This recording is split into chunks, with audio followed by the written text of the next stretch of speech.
He stood on the cliff, gazing upon the blazing horizon, and sunlight glistened off the blood on his face.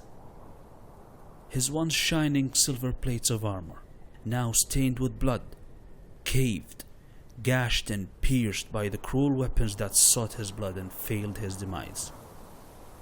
It was a calamitous battle.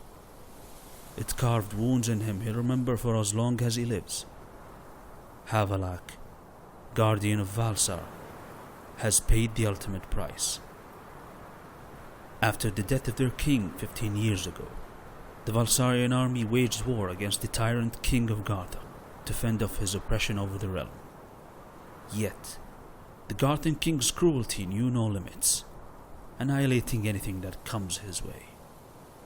Overwhelmed by his tyranny, countless men fell like flies, kingdoms leveled, and Gartha suffocated the realm with its grip. The cliff lies in the western sides of the Valsarian lands, and its solid ground embraces the late king of Valsar in his eternal slumber. Havelak stood by his late king's grave, reminiscing the old days when he used to serve him, when they walked the path of justice and glory. It is not the same without you, old friend. The light is fading from our kingdom, and I failed to keep our promise. He lost his king 15 years ago, and today Havelak lost his loyal brigade. The sound of footsteps behind him shakes him alert from his trance.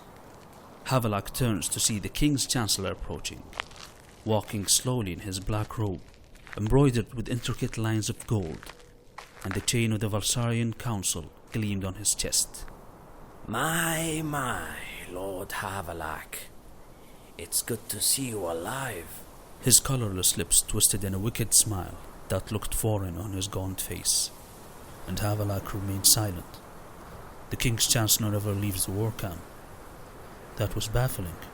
I salute you on winning the battle.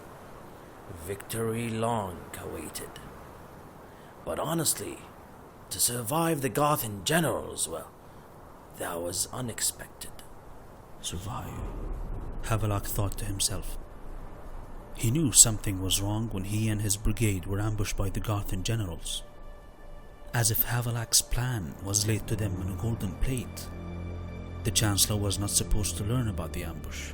Oh, I've waited so long for this day, when the glorious kingdom of Valsar strike down the savages of Gartha, and finally obtaining what all kingdoms fought for. The Chancellor reveals the thing that started the march of the Garthan king and his savage assault against the kingdoms of the realm. The Red Eye. Curse you. Havelak draws his sword. He heard of the unimaginable madness that eats through a man's mind when using the Red Eye. The Garthan king was a fine example of that madness hours ago.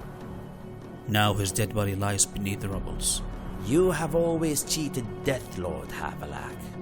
The spears of the Garthan generals failed to serve your end.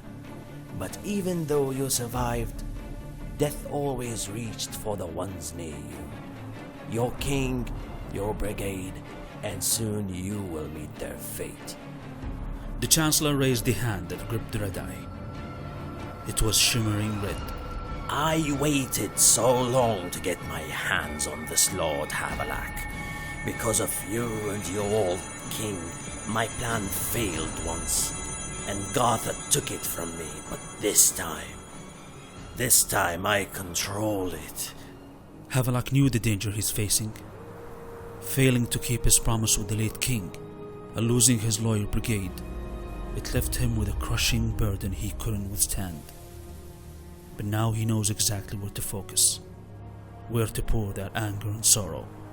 It was your doing all along. Despite his wounds, Havelak drew strength from the sorrow and anger within, fueling the wrath that kept him alive through many battles. And he needed that wrath to keep him alive through the might of the Red Eye this time. I take it back, old friend. I'll protect your kingdom, and I will keep the light. By my honor, by the name of every good man fallen, grant me might for one last strike. A strike hard and true.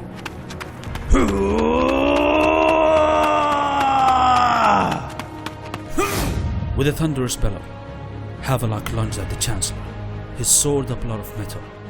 Time to join your beloved king in death! The Chancellor aimed the red eye towards Havelock.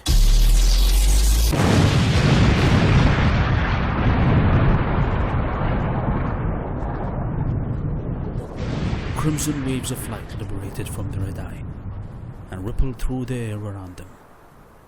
Then a red flash consumed all.